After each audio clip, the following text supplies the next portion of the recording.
Madam Chairman, and thank you for being here today. Just listening to the conversation, it's certainly, we work very hard to try and increase participation in voting as much as possible. Education, I think, is a key ingredient to that. And, just making sure that, young citizens especially recognize the value of their own participation in our electoral process. I think that's what we have got to get back to if we really want to get people involved in voting on a grander scale. I mean, Connecticut does pretty well compared to other states, but I can certainly respect folks that are interested in trying to promote more participation in voting. So we definitely are on the same page there. I do have some concerns about the notion of this bill, and I noticed it's been called a bunch of different things. Universal voting seems like a far more reasonable term than mandatory voting. But effectively, if it is required, I guess the thing that I would say is voting is a right in America, and I think a right implies that you have the opportunity to choose whether you exercise that right. So I guess I'm looking for your reaction to whether or not you're actually dissolving that right by no longer taking away the choice to exercise it by making it mandatory. Through you, Madam President or Madam Chairman. Why do I do that? For the record, the Madam President would refer to the President of the Senate, not the United States. But okay. Well, I thank you for your question, and it's obviously an important one. I would say a couple of things in response. One is that we call it universal voting and not mandatory or compulsory voting, although it's called those things in other places. Not just for the kind of ease of messaging, but for a specific reason, which is that the compulsion is not to vote for or against anyone. The compulsion is only the mandatory part of it is only to participate. So we would actually recommend, E.J. Dion and I actually recommend in the book that ballots should have a none of the above option explicitly, so that it's very clear that there's no requirement to speak on behalf of a candidate or against a candidate if you don't choose to do that. So I guess on the question of whether there is a right not to vote, I guess I don't think it has the same force as the right to vote, because I think the right to vote is the participation in our democracy as a whole. And in the bill, by the way, the bill has not been drafted, so there are many issues about how you would actually go about drafting it if you decide to. I'd be glad to help you as you go along.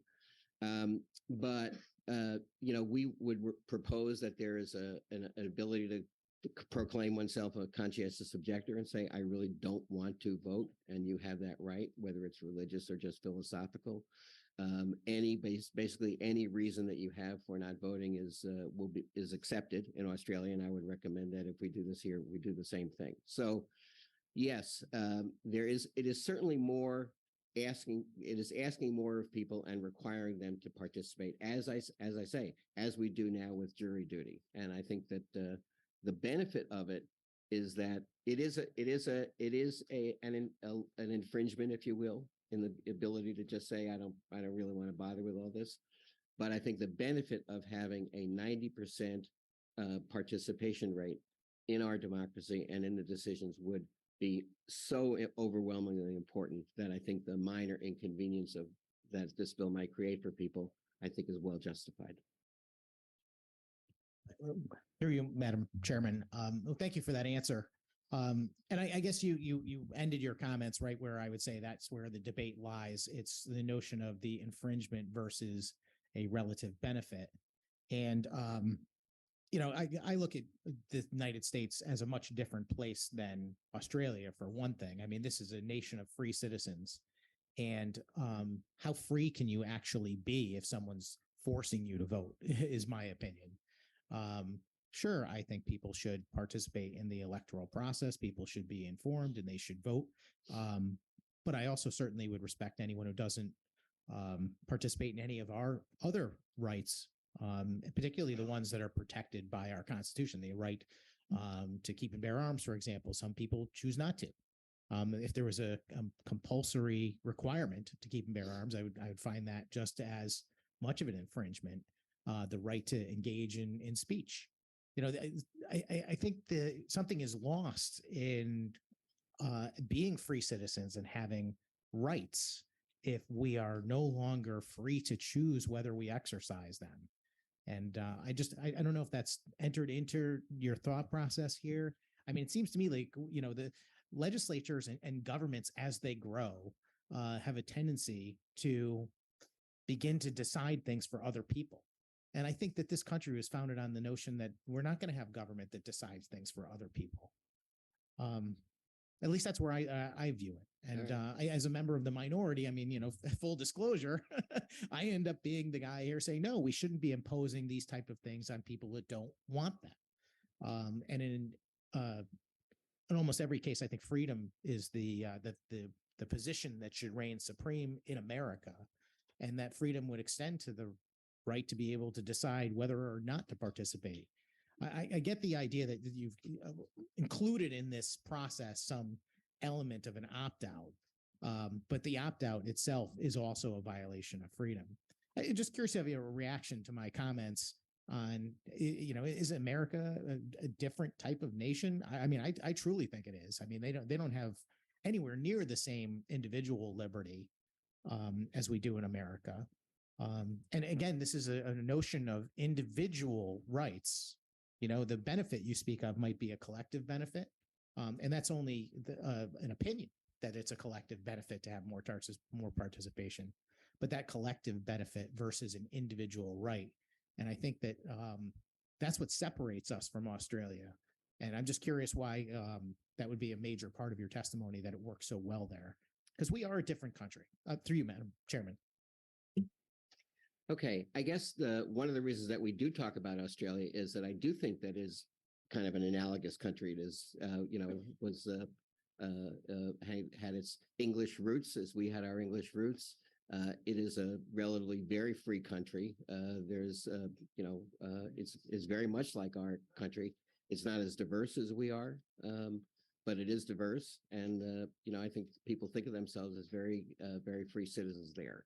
Not, you know, every country has its own quirks, et cetera, but I think Australia is much closer to us. But let me just go to the question of the infringement versus benefit. Let me just say a thing on the benefit. There is a problem to be solved in the United States. And you're right in saying that Connecticut does better than some other states, but we don't do as well as I think we might. In the 2018 elections, which were a record turnout for the United States for a midterm election, the total turnout was 50%.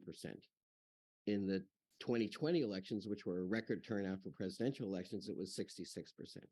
The United States is well in the bottom half of voter participation among industrialized democracies, well in the bottom half. So, and the other thing is that it's not simply the aggregate number. The voting electorate has high propensity voters, which tend to be more wealthy voters, older voters, whiter voters, more highly educated voters, and lower propensity voters who are young people, a lot of young people, you know, people with less education, people with lower incomes, and people in communities of color. And so we have an electorate that is not fully reflective of the country as a whole. And for me, there's a very important reason to strive to achieve that, because when some people are voting, there have been major studies of how responsive government is, and they are very responsive to the people who are very high propensity voters, and of course to the donor community, and much less responsive to people who are not in that category. So I think we're solving what is, I think, a real problem in the United States, and we can do it without a huge amount of difficulty. Through you, Madam Chairman. Thank you again for that answer. I mean, I can appreciate your position, and I just certainly don't want to turn this into a debate here, but a lot of what you are suggesting is pure opinion. I mean, you consider it to be a problem that not everyone is participating in the voting process. As much as I want to see more people participate, I don't consider it a problem. I consider it an exercise of those individuals' right to participate or not.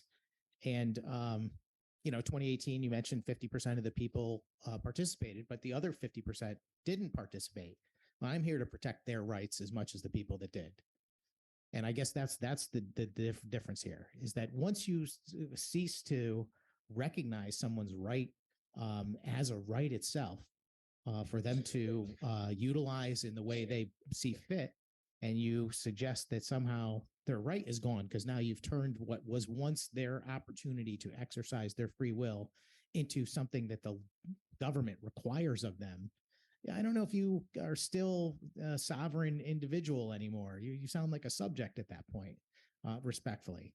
And I'll just leave it right there. But thank you very much for coming in, and I look forward to a very interesting debate on this as time goes on. Thank you, Madam Chairman.